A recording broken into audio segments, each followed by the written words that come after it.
Est-ce qu'on peut parler de pénurie à La Roche-sur-Yon? Pénurie, c'est un mot peut-être un peu grave. En tout cas, c'est une situation très très difficile. Si je peux vous résumer ça en quelques chiffres, vous savez qu'une patientèle, c'est entre 1500 théoriquement et 1800 patients. En 2016, 9 médecins généralistes sont partis en retraite sur l'agglomération. 2 sont arrivés. Et dans le même temps, c'est 1500 habitants de plus par an qui arrivent sur l'agglomération, entre 1500 et 2000. Les appels à la mairie sont quotidiens pour dire mon médecin est parti en retraite, qu'est-ce que je fais, à qui je m'adresse, comment ça se passe, etc. Et alors justement, il y a quand même des solutions. Il y a une maison de santé qui a déjà été construite, mais il y en a d'autres qui vont voir le jour. En fait, on a essayé de réfléchir ça sur un plan plus général. On a pris trois grands ordres de solutions. La première, c'était les bâtiments. La seconde, c'était les internes. Et la troisième, c'est le recrutement. En ce qui concerne les bâtiments, c'est bien que la pratique de la médecine a changé. Les médecins n'ont plus pour vocation à rester seuls dans un bâtiment, mais plutôt tendance à se regrouper, à travailler ensemble, à mutualiser, c'est dans l'ordre du temps, mutualiser leurs services administratifs ou techniques. On va essayer de mailler le territoire avec assez de solutions immobilières pour accueillir les médecins. Parce que pour pas que les gens se perdent, il y a les maisons de santé, les centres de santé, c'est ça? Les MSP, les maisons de santé pluridisciplinaires, sont sous convention avec l'ARS. C'est-à-dire que les médecins se réunissent en exercice libéral au sein d'un établissement avec l'obligation d'avoir un projet de santé commun et d'accueillir des stagiaires. C'est une obligation. La maison libérale, elle, ils partagent des locaux, c'est des associations de moyens, point final. Rien ne les empêche de travailler ensemble du point de vue organisationnel et de santé, mais on n'est pas sous convention ARS. Le centre privé, ils se débrouillent, ils vivent leur vie. Et puis le centre de soins municipal, c'est tout à fait différent. Ce sont des médecins qui sont embauchés par la ville. Donc le centre ouvrira à la fin du printemps. Est-ce que ça fonctionne? Ça fonctionne.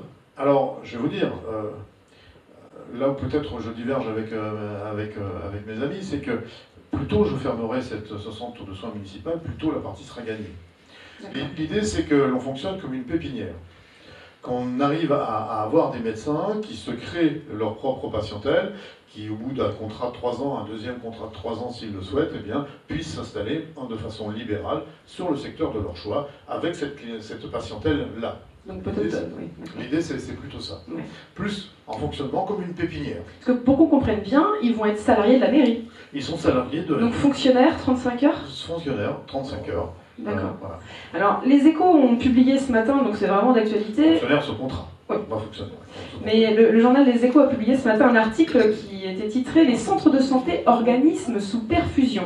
Le journaliste s'appuyait sur une étude de 2013 qui montre que les recettes de ces centres ne couvrent pas toutes les dépenses. Pas tout à fait. Pas tout à fait, mais j'allais dire que peu importe.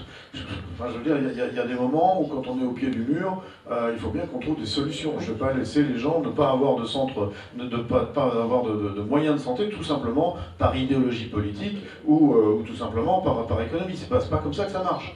Moi, j'ai besoin que les Lyonnais continuent, que les gens d'ailleurs continuent à venir chez nous, à s'installer chez nous, et qu'ils trouvent des moyens de santé. Peu importe si ça coûte un peu. Alors, quand je dis un peu, à l'échelle d'une ville comme La Roche-sur-Yon, le centre de soins municipal va nous coûter, selon les années, entre 15 et 100 000 euros.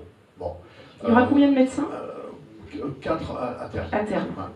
Donc c'est pas non plus totalement insurmontable à l'échelle d'une ville. Et tout le monde comprendra que quand il s'agit de la santé de nos concitoyens, voilà, on va faire l'effort. Bien.